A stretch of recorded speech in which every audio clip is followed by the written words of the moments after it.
अब हम लोग देखते हैं कि क्वेश्चन नंबर 5 क्या कर रहा है। क्वेश्चन नंबर 5 कह रहा है कि जांच कीजिए, ठीक है, क्या करना है कि जांच कीजिए कि क्या किसी प्राकृतिक संख्या n के लिए 6 की पावर n का अंक 0 पे समाप्त हो सकता है। यानी कि क्वेश्चन करना चाह रहा है कि कोई संख्या अगर 6 है, ठीक है, अगर 6 की पावर हम कुछ करते हैं, जैसे 6 की पावर 1 करें या 6 की पावर 2 करें, यानी कि अगर हम 6 की पावर n करते हैं तो क्या n की किसी भी वैल्यू के लिए, ठीक है, n अगर एक नेचुरल नंबर हो तो क्या n की किसी भी वैल्यू के लिए 6 की पावर n का इकाई अंक यानी कि अंतिम क्रम 0 हो सकता है कि नहीं हो सकता, इसी चीज़ की हमको जांच करना है। ठीक है, तो हम इसमें थोड़ा कॉन्सेप्ट वाला पार्ट आपको बता देते हैं। देखो, किसी भी संख्या का इकाई अंक 0 पे तभी समाप्त होता है जब उसका प्राइम फैक्टर, ठीक है, 2 और 5 दोनों हो। ठीक है, जैसे हम 6 का अगर अभाज्य गुणनखंड करें तो 6 के अभाज्य गुणनखंड में अगर 2 और 5 दोनों आता है तब इसका इकाई अंक 0 पे समाप्त होगा, वरना नहीं होगा। ठीक है, जैसे 10 है, ठीक है, तो 10 का इकाई अंक 0 है। 10 का इकाई अंक 0 इसीलिए क्योंकि जब इसका अभाज्य गुणनखंड करोगे तो इसमें 2 और 5 दोनों है। जैसे 20 है, इसका इकाई अंक 0 इसलिए क्योंकि जब इसका एक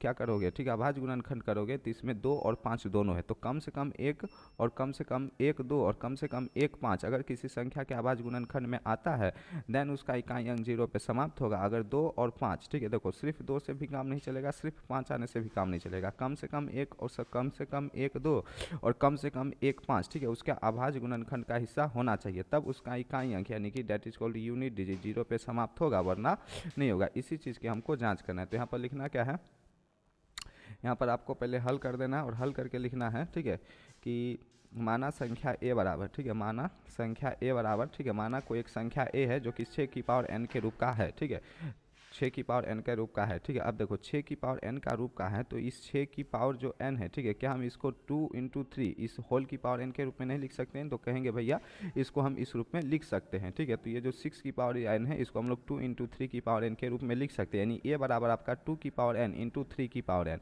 यानी कि जब हम 6 की पावर n, ये जो संख्या थी 6 की पावर n, इसका हम लोग अभाज्य गुणनखंड किए तो हमको एक अभाज्य गुणनखंड के रूप में 2 मिला और एक 3 मिला, लेकिन 5 नहीं मिला। अगर 2 सिर्फ मिला और 5 नहीं मिला तो क्या इसका इकाई अंक 0 पे समाप्त हो सकता है? तो बोलेंगे भैया नहीं हो सकता, क्योंकि इकाई अंक 0 पे समाप्त होने के लिए प्राइम फैक्टर 2 और 5 दोनों होना चाहिए। तो यहाँ लिखना कि अतः, ठीक है, अतः संख्या का, ठीक है, संख्या का अभाज्य गुणनखंड, ठीक है, संख्या का अभाज्य गुणनखंड, ठीक है, संख्या के अभाज्य गुणनखंड में, ठीक है, केवल 2 और 3 है। क्या है? केवल 2, ठीक है, और 3 है। ठीक है, लेकिन यहाँ पर लिखना लेकिन, ठीक है, अंतिम अंक 0 होने के लिए, ठीक है, अंतिम अंक 0 होने के लिए, ठीक है, अंतिम अंक 0 होने के लिए, 0 होने के लिए, ठीक है, अभाज्य गुणनखंड के रूप में, ठीक है, अभाज्य गुणनखंड, ठीक है, गुणनखंड के रूप में, ठीक है, अभाज्य गुणनखंड के रूप में, ठीक है, कम से कम, ठीक है, यहाँ पर लिखना कम से कम, ठीक है, 1 2, कम से कम 1 2, ठीक है, और 1 5 होना अनिवार्य है। ठीक है, 1 2 और 1 5 होना क्या है?